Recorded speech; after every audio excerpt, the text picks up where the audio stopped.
Désolé pour le son, c'est bon. Alors, bonjour à tous. Vous l'avez vu, contexte différent pour aborder nos banlieues et leurs habitants. Dans un contexte international extrêmement compliqué qui nous touche tous et qui d'ailleurs montrera, moi j'en suis sûre, la grande solidarité de nos habitants pour les réfugiés, parce qu'ils savent le faire, mais dans un contexte préalable politique d'une campagne électorale à minima inaudible sur nos habitants et un maxima délétère pour nos habitants, puisque c'est la première fois de ma vie politique que j'entends comme ça vilipender les habitants de nos banlieues, les habitants des HLM, ce qui fait toute notre vie, nous, d'élus et d'associatifs sur les quartiers. Donc, dans ce contexte-là, et parce que c'était assez traditionnel que Ville et banlieue interpellent les candidats pour un avenir de nos territoires, nous avons voulu un petit peu changer l'ambiance avec ce principe, et vous l'avez entendu dans le film, que nous venons de vivre une crise Covid extrêmement importante. Nous étions déjà dans un quinquennat qui avait été pour nous un peu compliqué, marqué, vous vous en souvenez, par l'appel de Grigny, c'était 2017, le rendez-vous manqué du plan Borloo, du rattrapage de la politique de la ville avec un conseil interministériel à la ville, mais aussi un contexte Covid qui avait lourdement touché nos territoires, mais qui avait quand même montré une chose, c'est que la nation avait besoin des habitants de nos territoires, et de la même façon que les habitants de nos territoires ont besoin de la nation. Et c'est dans cette ambiance-là, avec cette espèce de passion et d'envie que nous avons de remettre au cœur de l'égalité, la liberté, la fraternité, les habitants de nos quartiers qui font complètement partie de la nation, que nous voulons un souffle nouveau pour une nouvelle ambition républicaine, une nouvelle façon de coproduire ensemble, de créer les solutions locales que nous connaissons déjà et leur donner une vertu nationale, et puis de déployer régulièrement les moyens du droit commun, mais ça, vous le savez, c'est un de nos cris habituels. Les habitants de nos quartiers ont besoin de la nation comme la nation a eu besoin d'eux, et on en a besoin en déclinant justement cette liberté, égalité, fraternité. Peut-être en premier la fraternité, parce que c'est ce qui fait le cœur de nos vies.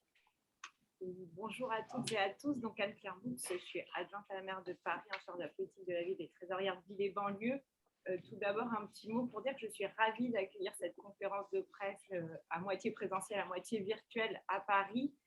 Nous sommes en fait au FGO Barbara, qui est un espace culturel au plein cœur de la Goutte d'Or, et la Goutte d'Or, quartier historique de la politique de la ville à Paris. Donc c'est pour moi particulièrement émouvant de pouvoir lancer cette harangue depuis ce territoire qui a tant accueilli, qui a été vraiment une terre d'accueil pour de nombreux réfugiés et qui le sera encore, puisque nous vivons depuis quelques jours une arrivée très très massive en milliers de personnes. Nous sommes à 2 pas de la gare du Nord aujourd'hui, surtout de femmes, d'enfants et de personnes âgées qui viennent d'Ukraine, et nous organisons cet accueil ici dans ces quartiers populaires parisiens. Les temps qui sont devant nous vont être très durs, mais je connais la résilience et la force de ces quartiers populaires pour réussir à accueillir le plus dignement possible ces réfugiés qui fuient aujourd'hui la guerre. Donc voilà, un petit mot vraiment de solidarité avec l'Ukraine. Et aujourd'hui, c'est aussi une façon, cette harangue, de rendre hommage. Je pense que c'est vraiment important de rendre hommage aux habitants et aux habitantes des quartiers populaires, et je voudrais vraiment revenir sur ce qu'a dit Catherine. Les quartiers populaires, ils ont été les premiers de corvée, ils ont fait tenir la France pendant la crise sanitaire. Vous l'avez vu dans ces capsules, ce sont les personnels des hôpitaux, les personnels des écoles qui, alors même que tout le monde était confiné, étaient là, présents sur le terrain, les éboueurs, toutes ces femmes et ces hommes invisibles que la crise a mis en lumière, et surtout c'est leur travail, c'est cette solidarité qui a été mise en lumière. Et on en parle peut-être un peu moins, mais tous les jeunes aussi victimes de l'ubérisation qui n'avaient plus rien pour vivre au début de la crise et qui ont quand même continué à livrer des repas, qui étaient dans la rue, on ne voyait quasiment plus qu'eux dans la rue. Donc, je voudrais vraiment rendre cet hommage à toutes ces personnes. La solidarité aussi, je crois qu'on a pu constater en tant qu'élus que là où la solidarité était la plus importante pendant la crise sanitaire, c'était dans les quartiers populaires, avec des jeunes qui allaient faire les courses pour les personnes âgées, parce qu'on a eu des personnes âgées qui sont restées quasiment 1 an isolées dans des logements sociaux. Cette solidarité pour distribuer des repas, et dès les premiers jours du confinement, alors même qu'il n'y avait plus personne. Donc c'est un hommage vraiment important qu'on souhaite leur rendre ici, et attirer l'attention sur, comme c'est dit dans la vidéo, ils ont pris soin de nous, ils ont pris soin de toute la France. Et aujourd'hui, 2 ans après, on voit l'état du débat, un débat d'incitation à la haine, au rejet, un débat stigmatisant pour les habitants des quartiers populaires dans cette période de présidentielle. C'est pour ça qu'aujourd'hui, ce 3e pilier de notre devise, la fraternité, dont on parle souvent d'égalité, de liberté, on sait à quel point il y a un besoin de plus d'égalité dans ces quartiers populaires, un besoin que le droit commun, que les services publics soient présents, mais on parle rarement de fraternité. Et cette fraternité, elle est importante quand on voit ce débat politique qui vraiment nous divise en ce moment, et quand on voit qu'aujourd'hui, à notre époque, les divisions, ça peut encore mener à des guerres. Et ce qu'on souhaite, c'est vraiment le rappeler, et que cette fraternité soit notre boussole, et qu'on n'oublie jamais le 3e pilier de notre devise, qui est un pilier aussi essentiel que la liberté et l'égalité. Philippe, parce que l'égalité, c'est aussi la liberté. Oui. Et c'est aussi l'égalité. Nous pensons qu'il est grand temps que notre pays se dote d'une cour d'équité territoriale, un outil de mesure solide des inégalités territoriales qui fracturent la promesse républicaine. Et donc, nous pensons que l'idée qui avait germé de nos travaux collectifs incarnés dans le rapport Borloo, que cette cour d'équité territoriale soit l'instrument de cette lutte inlassable contre les inégalités territoriales. Et donc, la dimension spatiale des inégalités doit avoir son outil qui a 2 objets. Le premier est celui de la mesure de ces inégalités territoriales. De quoi parle-t-on ? Nous pensons que ces inégalités territoriales, d'ailleurs, et cette cour d'équité territoriale n'est pas un objet uniquement consacré aux quartiers populaires et aux banlieues, mais elle s'ouvre à tous les territoires qui subissent ces inégalités spatiales et territoriales. Nous pensons bien évidemment à nos amis et voisins des territoires ruraux délaissés, à nos amis et voisins des DOM-TOM, à nos amis et voisins des bassins de reconversion industrielle. En clair, 15 millions de concitoyens qui vivent des inégalités territoriales qui fracturent le pacte républicain, dont vous avez compris que nous remettons au centre de notre projet. Cour d'équité territoriale, 2 objets, on mesure et on objective ces éléments-là de manière beaucoup plus forte et précise pour pouvoir y apporter des réponses. Et nous pensons qu'il faut continuer à ce qu'il y ait des enjeux de sanction que ce soit une juridiction qui permette de sanctionner celles et ceux qui vont à l'encontre des principes républicains et de celui de l'égalité républicaine. Voilà le premier objet qui nous paraît extrêmement important après la question de la fraternité. Et nous avons également l'idée selon laquelle, dans la fabrique de la politique publique, les territoires ont un rôle à jouer, et nous pensons que les solutions locales d'intérêt national doivent être portées pour qu'il y ait plus d'efficience et d'efficacité des politiques publiques.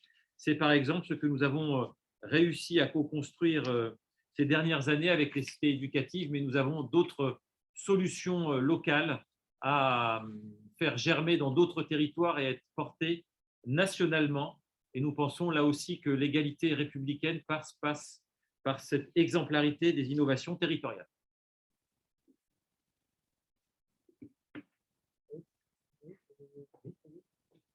C'est vous qui distribuez la parole. Bonjour à toutes, bonjour à tous. Driss El Tazaoui, élu à la ville d'Évreux et à l'agglomération d'Évreux en charge de la politique de la ville et de la sécurité. 42 ans de politique de la ville, 42 ans durant lesquels les élus locaux, mais également les 5,5 millions d'habitants qui y sont domiciliés, sont confrontés aux fractures économiques, aux fractures urbaines, aux fractures sociales.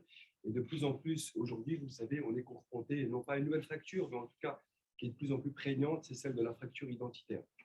Et cette fracture identitaire, aujourd'hui, s'incarne notamment à travers les sondages d'opinion, où plus de 30% de nos concitoyens sont tentés par le vote d'extrême droite.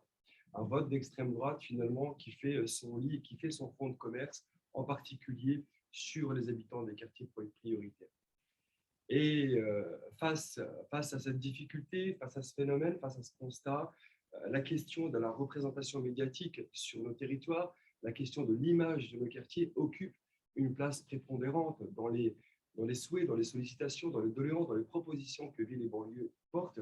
La question de l'image des quartiers, derrière les fantasmes, derrière les équations douteuses, derrière les raccourcis toujours périlleux, eh bien, nous souhaitons, nous, élus locaux, premiers de tranchée, dire que le quotidien sur nos territoires prioritaires, entre l'hypermédiatisation de la réussite, entre l'hypermédiatisation de l'échec, il y a pas loin de 6 millions de nos concitoyens qui souhaitent le droit à la banalité, qui revendiquent le droit à la normalité.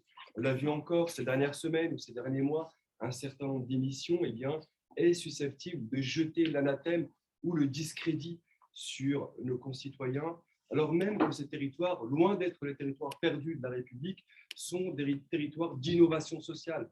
Ce sont de vrais laboratoires. La solidarité y est plus forte qu'ailleurs, puisque sur ces territoires, moins ils ont et plus ils sont enclins à donner. Sur ces territoires, face à la discrimination, les acteurs économiques prennent leur destin en main et créent leur propre emploi. Sur ces territoires, au-delà de la solidarité, au-delà du développement économique, la vie associative y est diverse, elle y est dense et elle y est enthousiaste. Bref, ce sont des territoires, je le disais dans la vidéo également, de notre point de vue, qui sont probablement et très probablement des territoires gagnants de la République. D'autant plus que 20% de notre jeunesse, 20% de la jeunesse française est domiciliée sur ces territoires. C'est dire que le pays et que l'avenir du pays, elle passe par les 1514 quartiers prioritaires de France. Nous rappelons qu'à l'occasion du grand raout décidé par le président de la République sur la mobilisation autour de la politique de la ville et des quartiers prioritaires, Ville et banlieue a présidé une commission qui était la commission Image des quartiers, que nous avons fait avec l'ensemble des personnes, médias mainstream, auditionnés ainsi que nos partenaires, un certain nombre de propositions, 14 en tout. Nous appelons également les candidats à l'élection présidentielle à s'approprier l'ensemble de ces propositions de manière à essayer de briser ce cycle qui consisterait à dire que ces territoires finalement sont des territoires reclus, ou est-ce que les Français sont des Français à part entière, là où nous pensons que ce sont des Français tout court et qu'il faut considérer ainsi. Voilà. Merci. L'aspiration, c'est bien de faire République ensemble, c'est ce qui nous anime. Hélène. Oui, merci, merci Catherine. Donc Hélène Geoffroy, maire de Vaux-en-Velin. Et donc, nous avons parlé d'égalité, de fraternité, aussi de liberté.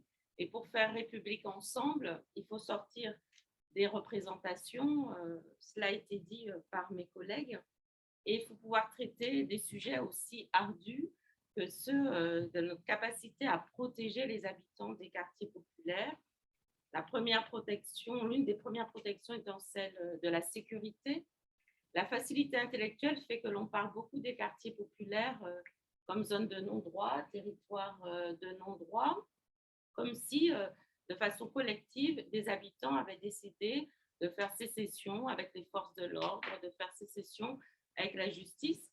Alors, tous les élus locaux que nous sommes savent bien l'attente importante des habitants pour avoir des moyens, pour avoir de la police, pour avoir de l'ordre aussi lorsqu'il est moins important, lorsqu'il y a de la sécurité.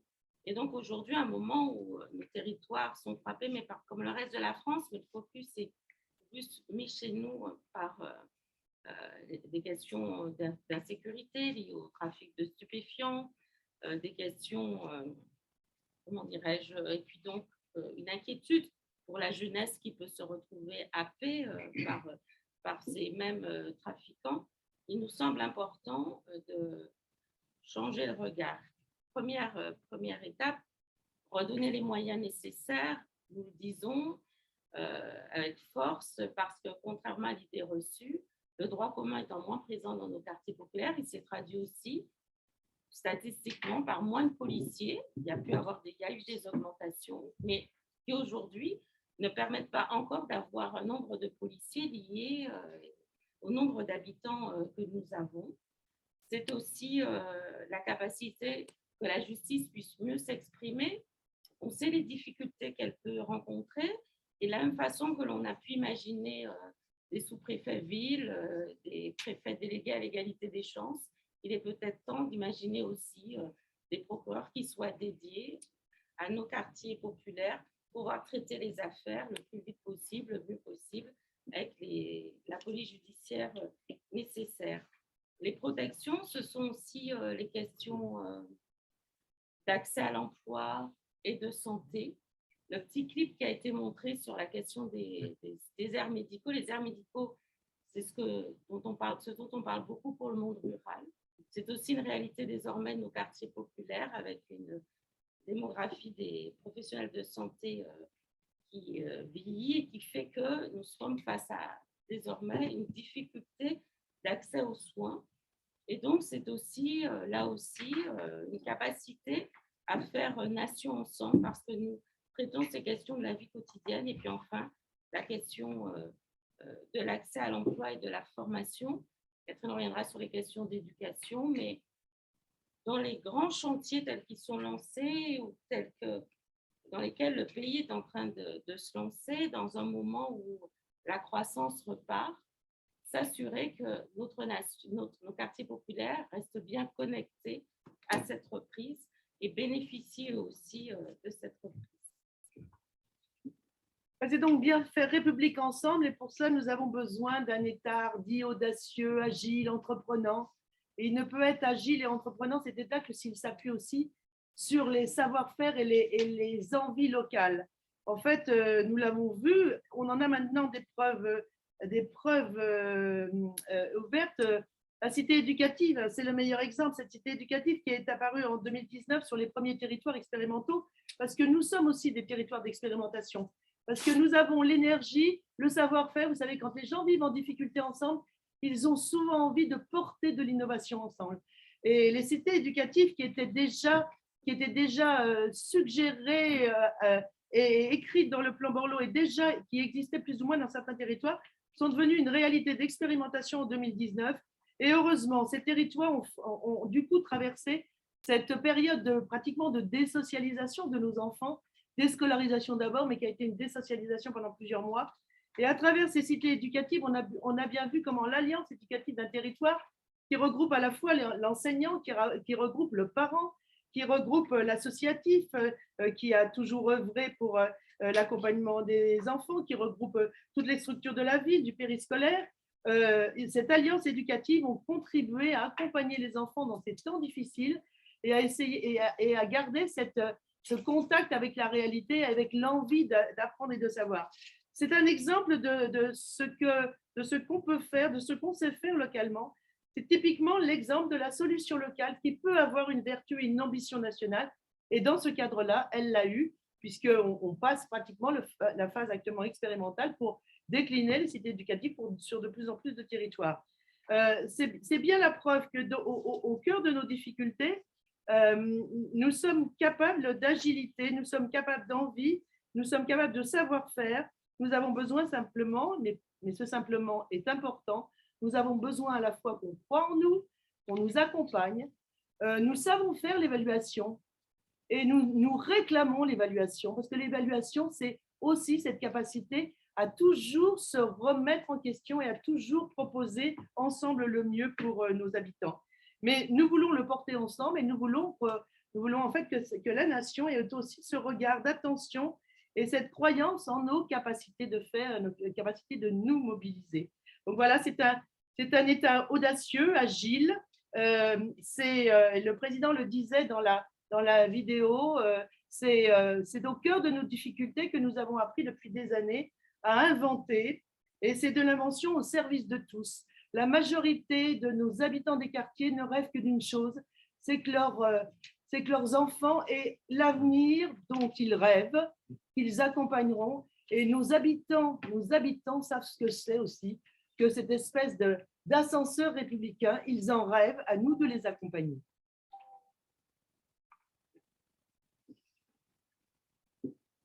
J'ai mis une point finale. Vous l'avez entendu, mais j'ai mis un point final. Il n'y a plus de questions. À la prochaine. Au revoir. On écoute les questions quand même. Ah bon? Je vais vous laisser la parole, sauf si certains d'entre vous veulent remettre un commentaire, mais je pense qu'on est plutôt prêt à accompagner vos questions ou vos remarques, s'il y en a. Par rapport aux questions qui ont été posées dans le chat, le nom des élus qui viennent de s'exprimer, peut-être un rappel par ordre de prise de parole.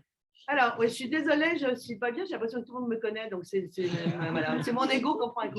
Catherine Arrenaud, maire de Chanteloup-les-Vignes, première vice-présidente de Ville et banlieue. Après Anne-Claire, qui s'est présentée. Anne-Claire Boux, donc trésorière de Ville et banlieue. Philippe Rio, maire de Grigny. Hélène Geoffroy, maire de Vaux-en-Velin et vice-présidente de l'association Ville et banlieue. Brice Etazaoui, vice-président de l'association Ville et banlieue et vice-président de l'agglomération des. Merci. Oui, je n'ai pas dit adjointe à la politique de la ville auprès de la maire de Paris. Si vous avez des questions, c'est à vous. J'ai une question. Emma. Allez-y, Emma. Emma. Oui, bonjour, Emmanuel Strosser pour Maire de France et Maire Info, vous m'entendez bien? Oui. Oui. Parfait. Une première question, elle porte sur la Cour d'équité territoriale. Philippe Rio, vous avez parlé de la possibilité qu'elle puisse proposer des sanctions. Quel type de sanctions et pour viser qui? L'idée que nous développions lors du rapport Borloo sur la Cour d'équité territoriale était l'écart entre la parole publique, la décision politique et la réalisation concrète de ses effets sur les territoires. Il y a des pouvoirs discrétionnaires dans les sphères intimes de l'État et l'idée que nous portions à l'époque et que nous remettons sur le tamis est de dire que on ne comprend pas lorsqu'il y a un certain nombre de millions, de milliards qui sont annoncés, que par le jeu au fur et à mesure de SAS régionaux, des SAS départementaux, il se retrouve assez peu de choses sur nos territoires, ou en tout cas avec peu de lisibilité et de transparence. Et donc, à un moment ou à un autre, il y a un jeu de bento qui se passe et on a besoin de transparence, de lisibilité et de traçabilité entre la parole d'un ministre, d'un Premier ministre et encore plus d'un président de la République jusqu'à sa réalisation. Et entre ces deux espaces-là, nous portons, on le sait de manière un peu forte, et on sait que cette question de la possible sanction administrative de différents corps d'État pose question, mais nous la posons telle que parce que c'est important de comprendre ce qui se passe entre une décision et l'affectation des moyens qui y sont consacrés. Madame Romano, une question pas claire. Oui, bonjour, Lucie Romano pour AEF Info. J'ai quelques questions parce que j'ai parcouru la langue et je vois qu'à un moment, vous mentionnez le contrôle des moyens de la politique de la ville, un besoin de doubler les moyens financiers. Également, vous appelez à davantage contraindre les propriétaires à rénover les logements et les centres-villes. Je voulais avoir quelques précisions sur ce que vous entendiez mettre en place, ce que vous aimeriez voir mettre en place. On est dans le cadre de l'habitat. Et sur les... je ne sais pas si... Philippe, tu veux faire l'habitat? Je n'ai pas trop compris la question. Parce que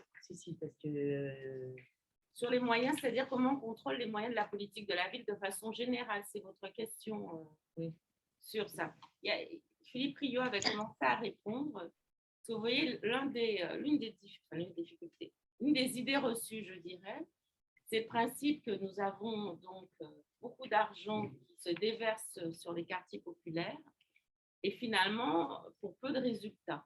c'est un peu c'est l'idée reçue, je crois, la plus répandue. Et donc, nous demandons que les choses soient regardées de la façon la plus objectivée possible. Avec deux choses, c'est qu'on s'accorde sur ce que l'on regarde aussi. Si l'on regarde les parcours des habitants, on voit bien que les gens vont mieux et qu'ils quittent souvent nos quartiers populaires, et désormais les études l'illustrent. Et donc, si on se dit qu'il y a des financements, parce qu'il y a des financements évidemment qui arrivent en politique de la ville, est-ce qu'ils sont utiles à changer la vie des habitants? Oui. Est-ce que maintenant, ces financements, que changent-ils structurellement dans les villes? C'est une autre question. Et sur cela, ce que l'on peut constater, c'est que souvent, les financements de la politique de la ville arrivent encore en substitution du droit commun. C'est-à-dire que, je prends l'exemple de la culture, quand on a des financements sur des actions culturelles pour les artistes, c'est la politique de la ville qui finance et pas le ministère de la Culture. Or, ce sont des artistes comme les autres en banlieue.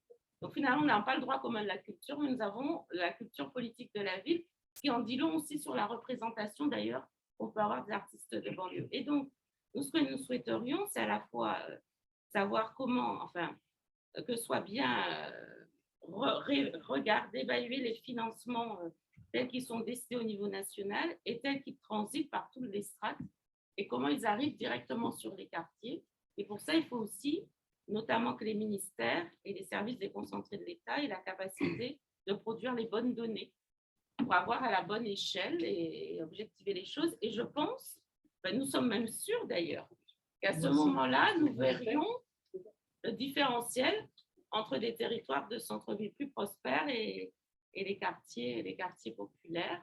Et c'est ce que nous avons demandé au moment du CIV, je finirai là rapidement, du comité interministériel des villes, c'est que lorsque le 1% a été annoncé, dans le cadre du plan de relance, 1% du plan de relance, nous avons demandé des comités territoriaux sur chaque département pour voir l'atterrissage du 1%.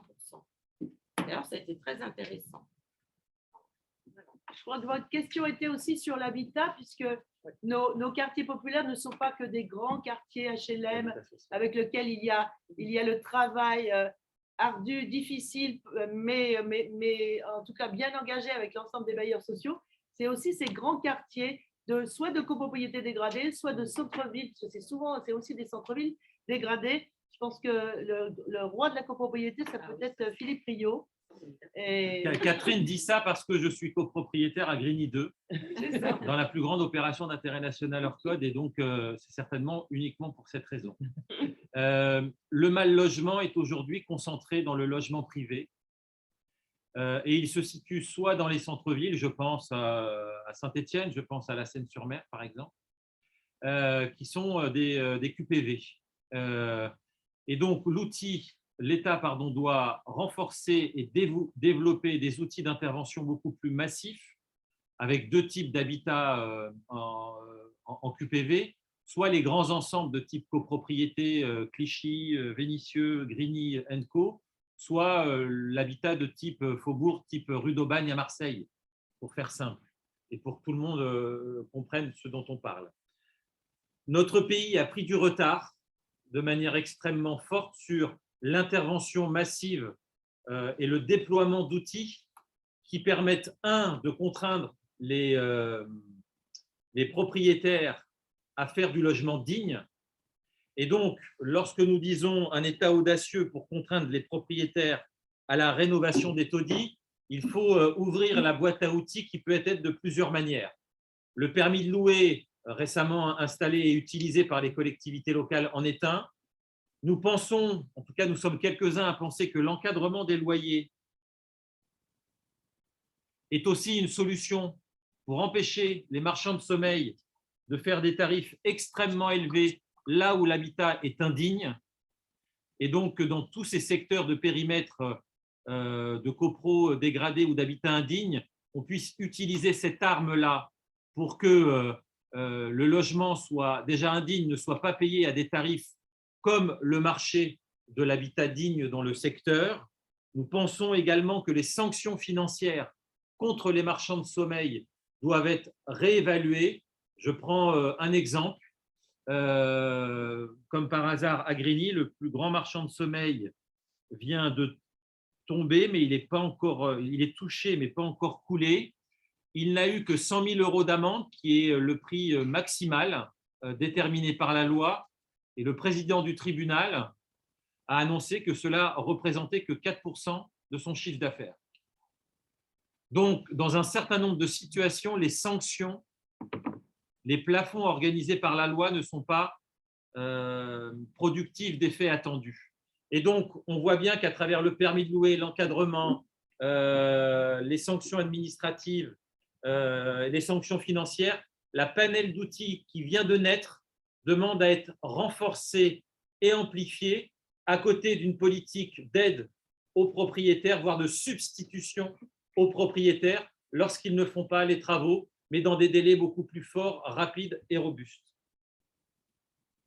Vous avez compris qu'au-delà d'une politique urbaine forte, volontariste de l'État, puisque c'est l'État qui doit s'engager, c'est aussi l'accompagnement d'une politique de peuplement. Parce que dans tout ça, il y a des gens d'une extrême précarité qui sont concentrés sans accompagnement et qui contribuent, parce qu'ils sont dans des situations de concentration de pauvreté, à continuer à aller mal ensemble. Et du coup, les autres politiques publiques ont un mal fou à les accompagner. Mais ça tombe bien parce que ça me permet de prolonger le propos de Catherine Aronou et d'appuyer ceux d'Hélène Geoffroy. Aujourd'hui, les enquêtes de peuplement qui sont menées par les bailleurs sociaux démontrent que tous les 2 ans, 20 à 25% de nos populations sur ces territoires-là quittent ces quartiers pour aller s'installer ailleurs, dans une logique de parcours résidentiel. Ça veut dire que ça va mieux, ils s'en vont, mais par contre, celles et ceux qui arrivent sont probablement dans une situation encore plus délicate, plus difficile ou plus précaire que ceux qui sont partis. Donc, pour nous, effectivement, c'est toujours difficile à gérer. C'est tout ça pour illustrer le fameux tonneau des Danaïdes. Vous savez, cette politique de la ville qui, sur le volet fonctionnel et le volet investissement, eh bien, mange beaucoup sans qu'on en voit finalement le fond. Et un dernier sujet sur la question du droit commun, parce que c'est un sujet, aujourd'hui, le gouvernement se réjouit, il a raison, sur le déploiement des maisons France Service. Néanmoins, ça cache quoi derrière? Eh bien, ça cache le retrait pur et simple d'un certain nombre d'une offre de service du droit commun. À Évreux, la CAF est partie, la sécurité sociale est partie, et on y installe une maison France Service. C'est très bien, et on la finance avec des crédits de la politique de la ville, là où des millions finalement qui permettaient de financer le droit commun, c'est-à-dire des équivalents temps plein de la CAF, des équivalents temps plein de la sécurité sociale sont partis, eh bien, on installe une agence qui vaut ce qu'elle vaut.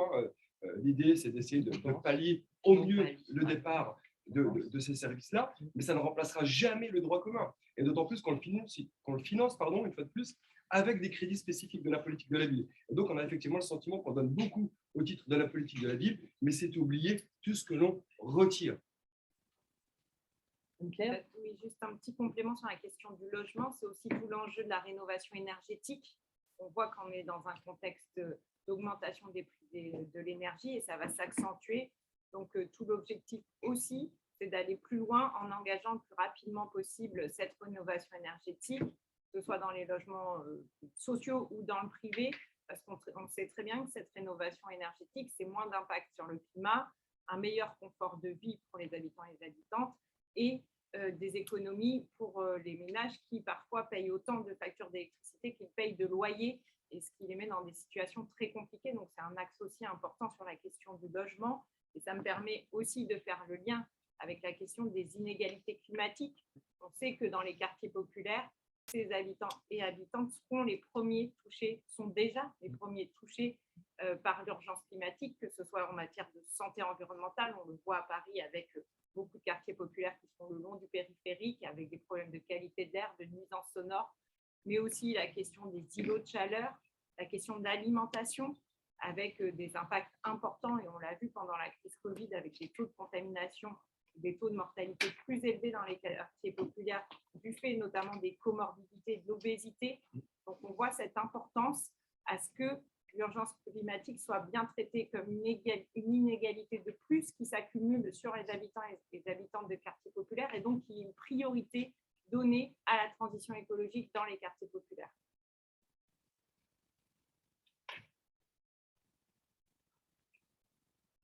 D'autres questions écrites ou orales? Oui, Véronique Vigneux-Page. J'ai une question aussi. Allez-y, Véronique. Oui, bonjour. Merci. Je voulais avoir des précisions à propos des comités de suivi du CIV, Hélène Geoffroy, vous avez dit que ça a été très intéressant. Est-ce que ça a vraiment permis de suivre quel bilan vous en faites? Est-ce que les milliards annoncés sont réellement arrivés sur le terrain, comme vous disiez? Et pour la Cour d'équité territoriale, en fait, vous proposez quel type de composition? Parce que les comités de suivi du CIV, c'était l'État qui observait lui-même ce qu'il faisait, c'est ça? Oui, c'est ça. C'est-à-dire les C'est un bon résumé. Je viens répondre pour une partie à la question sur la question des comités, puisque c'est moi qui l'ai effectivement introduit. C'était notre demande qu'il y ait des comités de suivi territoriaux, c'est-à-dire qu'à l'échelle des départements, nous puissions regarder, alors on a bien sûr il ne fallait pas y avoir une action de défiance, évidemment, vis-à-vis des services de l'État, mais c'était de se dire concrètement, une fois qu'on a fait les annonces au niveau national, est-on sûr que cela atterrit sur les territoires parce que, et comment l'argent est-il finalement redispatché? Les financements sont-ils redispatchés? Et donc, c'était un format, ce qui est intéressant, c'est le format, c'est-à-dire à la fois les services de l'État, les élus présents, les maires, et puis dans certains cas, éventuellement les habitants dans le cadre de la politique de la ville. Mais la réalité de ces comités de territoire que nous avions demandé, c'est qu'elle a été inégale d'un département à l'autre et que nous n'avons pas eu, alors je veux dire, quand ça fonctionne, ce que ça peut produire comme résultat. Et donc, quand ça fonctionne, ce qui était intéressant, c'était de pouvoir balayer ligne par ligne du CIV les financements dédiés au département. Et ça a été fait dans certains départements. Et puis en disant, par exemple, il y a des cités éducatives annoncées, quels sont les territoires qui vont en bénéficier, il y a des QRR. Sur le plan de relance, qui était aussi notre grande inquiétude sur le financement des équipements sur nos territoires notamment, est-ce que cela représente 1% du fonds total, de la dotation de la DECI, de la dotation de solidarité à l'investissement local? Donc, il y a des territoires où cela a été fait. Il y a des départements où c'est resté très généraliste avec des annonces nationales. Et puis, je crains qu'il y ait des départements où il n'ait pas été réuni du tout. Et puis, ce que nous n'avons pas, et qui serait, je pense, intéressant. Et donc, moi, je pense que la formule qui consiste à se dire on regarde sur le territoire de très près, c'est quelque chose à développer. Et puis après, il faut pouvoir réagréger collectivement. Évidemment, nous, du côté ville et banlieue, n'avions pas la possibilité de refaire l'analyse globale. Nous avons plutôt fait des échanges avec les maires de notre conseil d'administration qui nous ont fait des retours. Mais voilà, c'est ce que voilà, comme ça, je précise le sujet. Et je pense qu'il y a quelque chose d'important dans le travail que nous souhaitons entre le fait que des solutions émergent du local pour aller vers le national. Et c'est une bonne instance pour faire vivre cela, si en tout cas, elle vit correctement. Oui, peut-être juste en complément sur la manière dont on a vécu les comités de suivi que nous avions demandé. Alors, en fait, il y a deux choses. Il y a eu les sorties du Premier ministre accompagné de ministres dans les territoires pour faire des annonces et pour montrer que les choses avançaient. Et puis, je rappelle qu'en off, avec le Conseil national des villes, mais aussi avec le collectif que nous sommes, nous avons beaucoup travaillé pendant plus de 6 mois à rendre opérationnel un certain nombre de choses. Je prendrai par exemple la question des bataillons de la prévention, où il y avait des interprétations qui étaient très différentes d'un préfet à un autre. Là où ça fonctionnait dans le Val d'Oise, où il y avait des choses qui étaient possibles, ce n'était pas possible en Essonne ou ailleurs. Et donc, on a pu ainsi faire remonter ces divergences avec notre voix, avec notre manière de les faire remonter. Et ce contact a été régulier. Et donc, c'est en fait la question de la co-construction des politiques publiques qui se pose là, qui a été rappelée. Et c'est la raison pour laquelle la question de la solution locale d'intérêt national est peut-être le premier kilomètre à faire. Et puis, dans ce que nous avons pu vivre, il y a le dernier kilomètre. Vous savez, le dernier kilomètre, c'est les bonnes intentions, les bonnes annonces avec peut-être les bons moyens financiers, mais qui ont du mal à atterrir dans les territoires. Et donc, nous portons l'idée selon laquelle nous devons changer la fabrique des politiques publiques dans sa conception, mais aussi dans son évaluation pour que nationalement, avec la singularité de nos territoires et de nos systèmes, on puisse rendre les choses les plus efficaces possibles. Et l'expérience que nous avons eue du comité interministériel à la ville dans le avant et après est une bonne expérience avec des loupés, mais en tout cas avec un chemin qui nous paraît intéressant pour la prochaine mandature, notamment s'il y a une loi de programmation sur la ville après l'élection présidentielle. Peut-être juste un tout petit point sur cette période qu'on a vécue. Ça a été aussi beaucoup d'appels à projets. Ça, c'est le point un peu plus négatif et c'est souvent le cas. Et donc, notre souhait aussi, c'est qu'on puisse faire confiance aux collectivités. Les élus locaux sont vraiment en première ligne, savent identifier des besoins sur les territoires. Et on l'a vu dans la vidéo, il y avait pendant la crise, on a fait appel aux élus locaux pour avoir les premiers signaux, pour savoir ce qui se passait sur le terrain. Et cette co-construction-là, elle est importante. C'est pour ça qu'on demande de réduire les appels à projets juste à l'expérimentation, mais qu'on ne rentre pas dans une pérennisation des appels à projets qui demandent pour les collectivités comme pour les associations beaucoup de temps administratif et qui détournent de nos missions premières qui sont la solidarité, la réduction des inégalités. Et donc vraiment, ça c'est un point important aussi, c'est de faire confiance aux collectivités. Les appels à projets, ça ne concerne pas que la politique de la ville, c'est tout sauf égalitaire. C'est très lisible pour un gouvernement qui les lance. Ça permet de ne pas dépenser l'argent qu'on a annoncé. Et nous, sur les territoires, ça ne favorise que les territoires qui sont déjà très armés et déjà prêts à dégainer. Et donc, obligatoirement, pas les territoires les plus compliqués, les plus pauvres. Donc, et en dehors de la politique de la ville, vous l'entendrez par les élus d'autres territoires, que ces appels à projets sont une source d'inégalité supplémentaire. Donc, il va falloir s'en détacher. Il y avait une deuxième question sur la Cour d'équité territoriale, j'appelle déjà CET, fan d'acronisme comme je suis. C'est pas le compte épargne-temps pour les fonctionnaires. Sur la Cour d'équité territoriale, deux choses. La première, sur l'open data des données publiques. Bien évidemment, il faut qu'il y ait la place des chercheurs dans cette instance. Je le dis parce que peut-être avez-vous à l'esprit, en tout cas nous l'avons, de manière épisodique, la Chambre régionale des comptes sort tous les 10 ans quelques éléments qui nous éclairent sur les inégalités territoriales. Et je prendrai celle qui me vient à l'esprit concernant les moyens consacrés de l'éducation nationale en ce que l'on appelle le droit commun, et qui permet à la Chambre régionale des comptes ou à la Cour des comptes d'affirmer qu'on consacre beaucoup plus de moyens dans un collège parisien que dans un collège de l'Académie de Créteil. Je crois que l'écart, il est à peu près de 30%. Aujourd'hui, il n'y a pas d'espace où cette matière-là peut être observée, interprétée, questionnée, interrogée de manière régulière. Et la question de rendre lisibles les données publiques sur l'intervention dans les territoires nous paraît extrêmement important. Le deuxième sujet, puisqu'il y en a deux dans la Cour d'équité territoriale, c'est la question de la juridiction. Et donc là, nous, on est assez ouverts. On est assez ouverts parce qu'on n'a pas d'idée préconçue, parce qu'il y a des juridictions administratives qui existent. D'ailleurs, les cours régionales des comptes sont des juridictions administratives. Donc, il y a quelque chose à inventer, pas de préconçu définitif, mais à inventer quelque chose. Mais j'insiste beaucoup sur la place des chercheurs pour pouvoir analyser les données. Et bien évidemment, des élus locaux.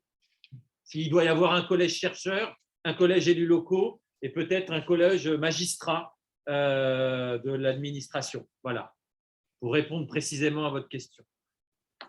Merci. Nous avons une question de Madame Romano. Alors, le collège, il peut être déterminé. Oui, vous m'entendez? Oui, très bien.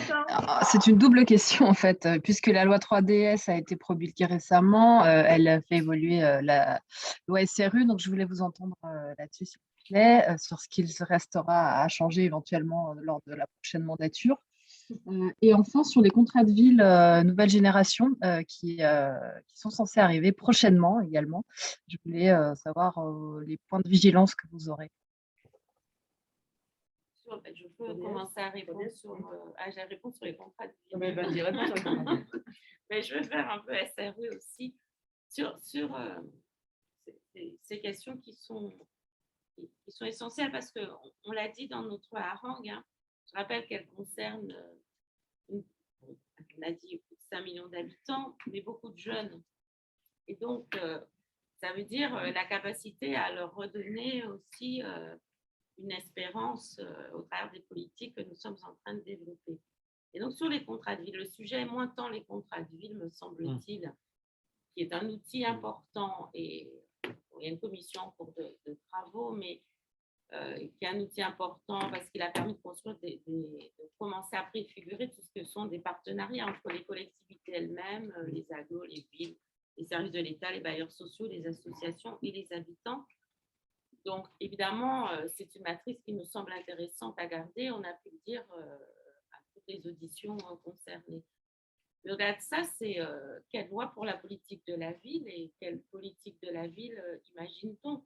C'est ça l'enjeu d'un président, d'une présidente et d'un gouvernement à venir. Aujourd'hui, nous avons, comment dirais-je, nous sommes toujours sur les principes de la loi Lamy du quinquennat précédent. Une bonne loi, je me permets cette petite taquinerie puisqu'elle existe toujours. Ça veut dire qu'elle était, en tout cas, elle avait rencontré un certain consensus et je ferme la parenthèse. Mais ça veut dire, là, la façon dont on va travailler ensemble, c'est tout ce que nous portons, quel rapport à la nation avec ces quartiers populaires. C'est cela aussi qu'on doit désormais pouvoir inscrire. Et donc, au travers de toutes ces politiques autour des questions d'égalité que nous avons redit, des moyens, c'est bien plus profond que cela, en réalité, ce qui se joue. Parce que la réalité du débat aujourd'hui, c'est qu'il a concentré ses attaques sur les quartiers populaires parce qu'on est toujours sûr de faire recette dans les médias quand on dit zone de non-droit, quand on stigmatise ou quand on dit il n'y a que des assistés et des bandits, si je résume, dans les quartiers populaires, hein, si on fait court et concentré. Et donc, aujourd'hui, une loi, c'est aussi l'occasion de refaire du débat apaisé, serein, lucide, et en tout cas de dire la réalité des territoires. Et donc, en tout cas, en tant que maire, c'est l'attente que je peux avoir importante. Sur la question des lois à venir sur les territoires, Catherine en a reparlé, Catherine Arnoux, c'est aussi dire les questions de logement et les contraintes à imposer pour que la question du logement social soit le plus équitablement répartie sur notre territoire. C'est un enjeu aussi majeur parce que c'est dire aussi la France que nous voulons qui va se poser. C'est bien sûr des pourcentages, mais c'est plus que cela. Est-ce qu'on se dit que les quartiers, qu'il y a des villes qui doivent avoir tous les logements sociaux parce qu'elles développent des politiques sociales d'accompagnement, d'éducation? C'est la question à laquelle il faut répondre. Ou est-ce qu'on considère que tous les territoires doivent être en capacité d'accueillir les plus précaires, les plus pauvres, et que c'est une solidarité, un enjeu de toute la nation? C'est aussi cette question-là, au-delà, je dirais, des mesures techniques qui doivent, et des contraintes qui doivent continuer à exister. Et puis, ce sont les sujets de peuplement sur lesquels nous sommes tous engagés, mais dans le bon sens du terme, sans connotation négative là-dessus, parce qu'on sait que ça a pu être vu difficilement, parce que c'est aussi un enjeu si l'on veut permettre de faire nation. Voilà, c'est un peu généraliste, mais je vais raisonner quelques billes. Peut-être le contrat de ville est un outil. Ce dont on parle et ce que l'on revendique collectivement, c'est d'avoir pour les 5 prochaines années un cadre lisible, stable, qui nous permette de faire. Catherine Arnoux vous a présenté au démarrage un résumé des 5 dernières années que nous avons passées, avec un démarrage pas très bien, c'est les coupes de l'été 2017, financières, du BOP 147 en moins, des contrats aidés en moins et des baisses pour les associations, qui a donné l'appel de Grigny. Ça a été le rendez-vous manqué du rapport Borloo, et ça a été l'opération de rattrapage du CIV, là où il y avait des plans de relance partout dans les territoires, sauf dans les quartiers politiques de la ville.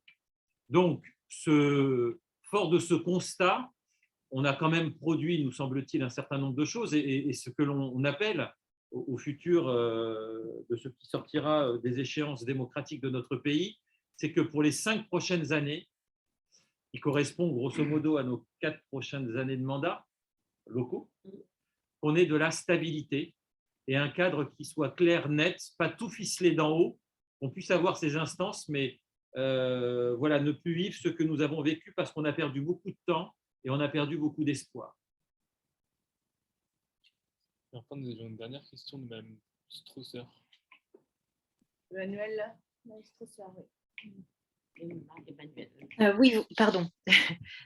Oui, pour revenir et sur la suite, donc à travers le retour de ces 5 années passées et les 5 prochaines, est-ce que par exemple vous demandez à ce que le comité interministériel des villes, qui ne s'est réuni que très tardivement cette fois-ci, puisse être mobilisé dès le début du mandat? Est-ce que symboliquement c'est important?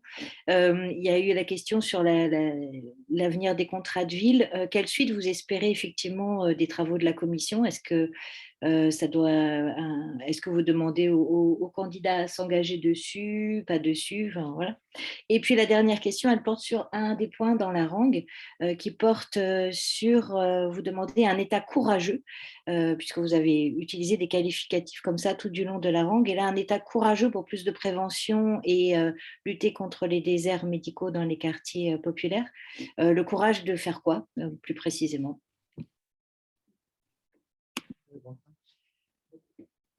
Sur le conseil interministériel à la ville, qui effectivement est apparu tardivement à la suite de l'appel des 200 maires et dans le cadre d'un plan de relance qui évidemment ne concernait pas nos habitants.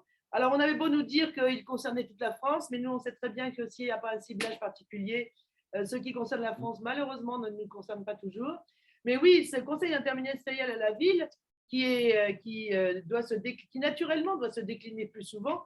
C'est le lieu même où l'ensemble des politiques publiques, où le Premier ministre doit mobiliser l'ensemble de ses ministres dans l'ensemble des politiques publiques et surtout dans le droit commun. C'est vraiment l'endroit où on peut le dire et le décliner. Donc, bien évidemment, l'oubli des premières années du Conseil interministériel à la ville et l'efficacité de sa première réunion doit imposer aux successeurs, avec un heure, comme vous voulez, aux successrices, le fait que c'est un lieu de rencontre et d'engagement obligatoire qui doit être au minimum annuel. Quant au contrat de ville, on vous l'a dit, je pense qu'on est tous un peu dans ce même esprit.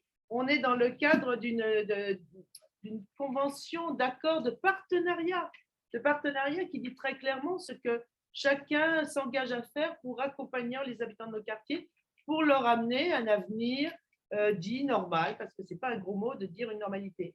Moi, je voudrais revenir sur la loi SRU.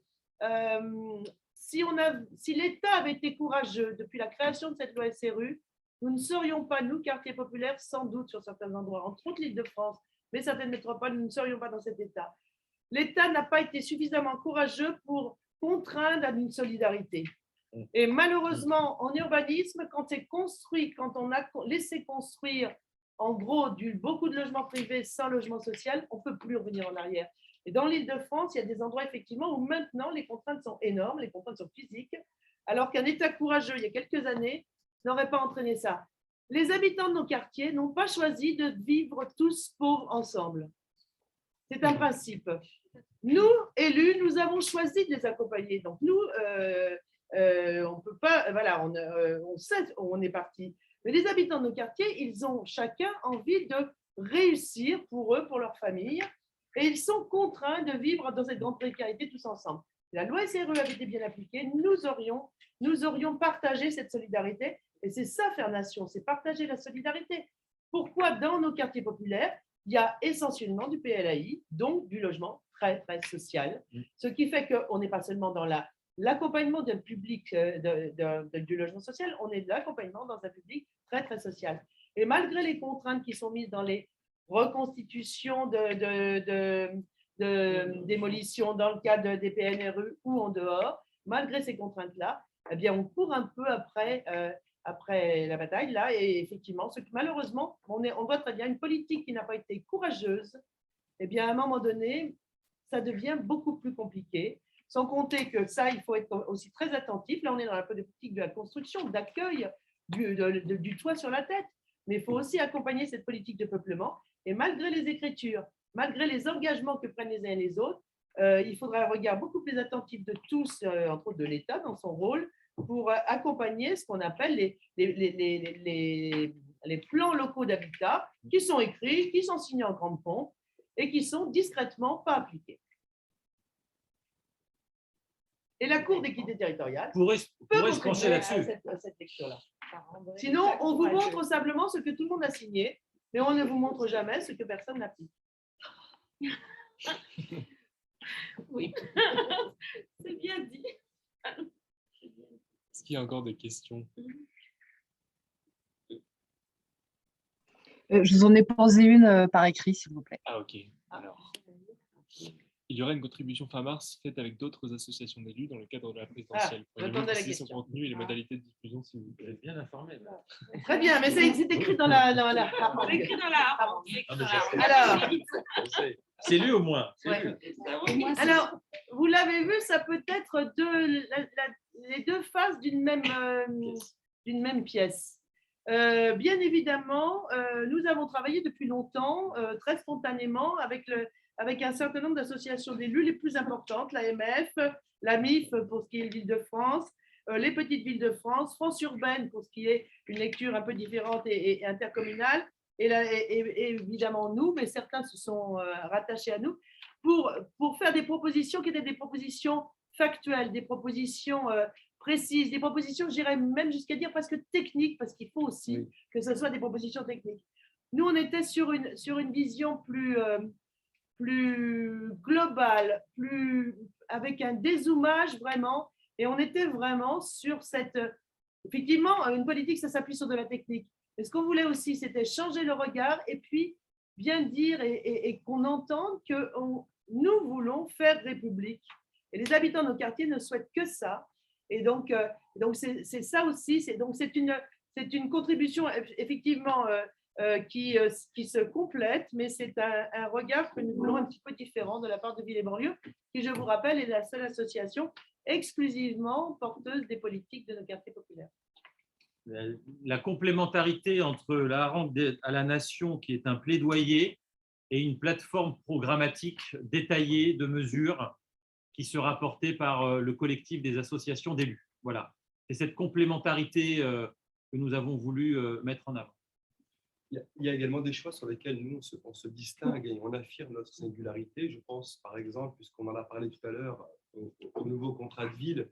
Et donc, cette contractualisation qui oblige à créer des droits et des responsabilités pour chacun des contractants, nous ne souhaitons pas que cette contractualisation soit partie intégrante d'un tout qui serait le CRTE, par exemple. Donc ça, c'est un choix assumé de notre part et que nous revendiquons. Nous pensons que, considérant la singularité de nos territoires, nous avons besoin d'un outil, d'une force de frappe financière qui permette effectivement de valoriser, promouvoir le territoire dans la différence, la singularité qu'ils peuvent représenter dans le tissu, dans le paysage national. L'État courageux en matière d'accès aux soins. C'est ce que disait Catherine Arenoux sur la loi SRU, mais qui nécessite évidemment de travailler les politiques de santé au sens large. L'un des sujets, c'est l'État courageux pour travailler sur les questions d'installation des professionnels de santé sur nos territoires. Parce que finalement, les professionnels de santé se concentrent tout naturellement là où ils sont déjà plus nombreux. Ce n'est pas une spécificité du monde des banlieues, c'est aussi des sujets du monde rural.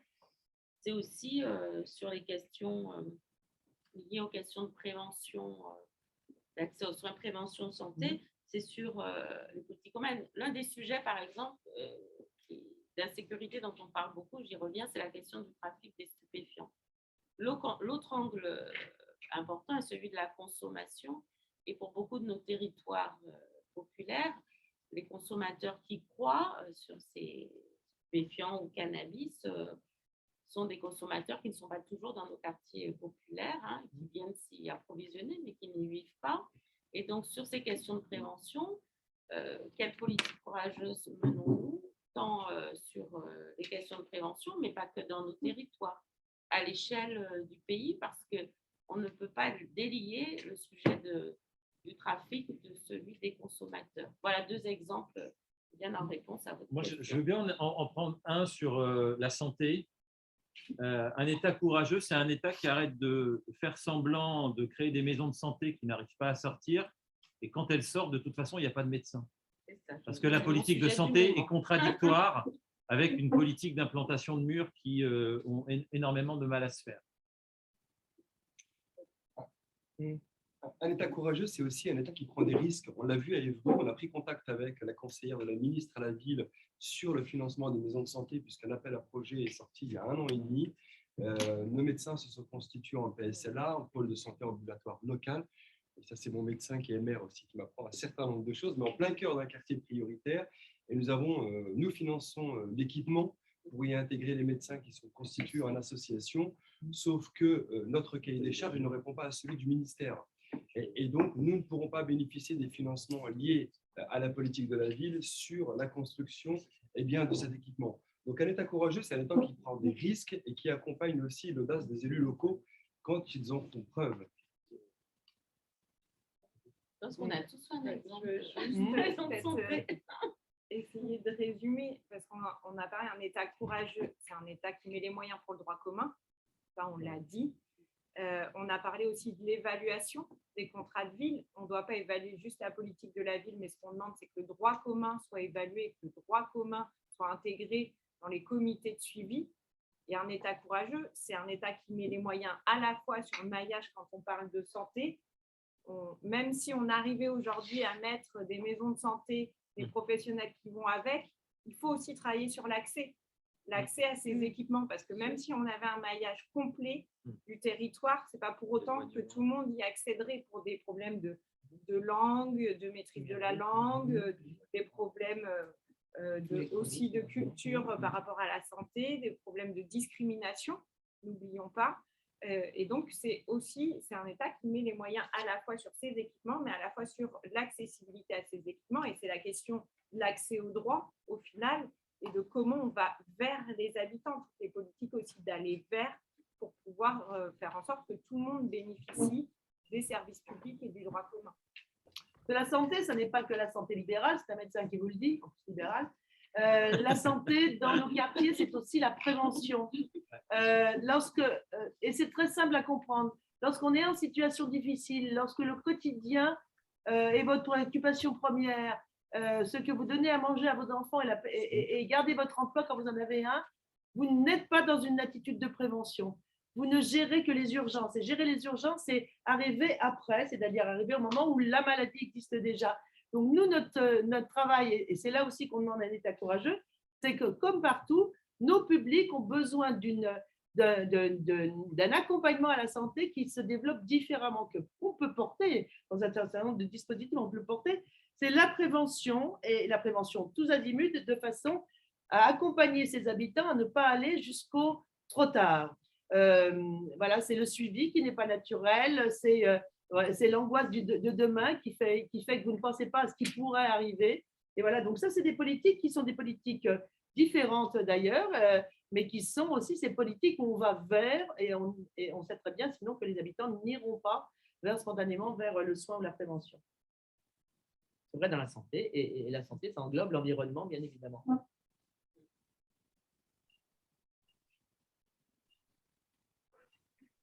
Et vous, d'autres questions? Je crois qu'on n'a plus dans le chat si jamais il reste des questions par oral.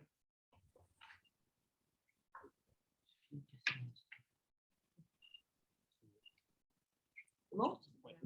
C'est bon? Oui. Je vous remercie tous de votre attention Merci. et de l'excellent retour que vous ferez. Amitié à tous. Au revoir. Au revoir. Bonne journée. Au revoir. Au revoir. Au revoir.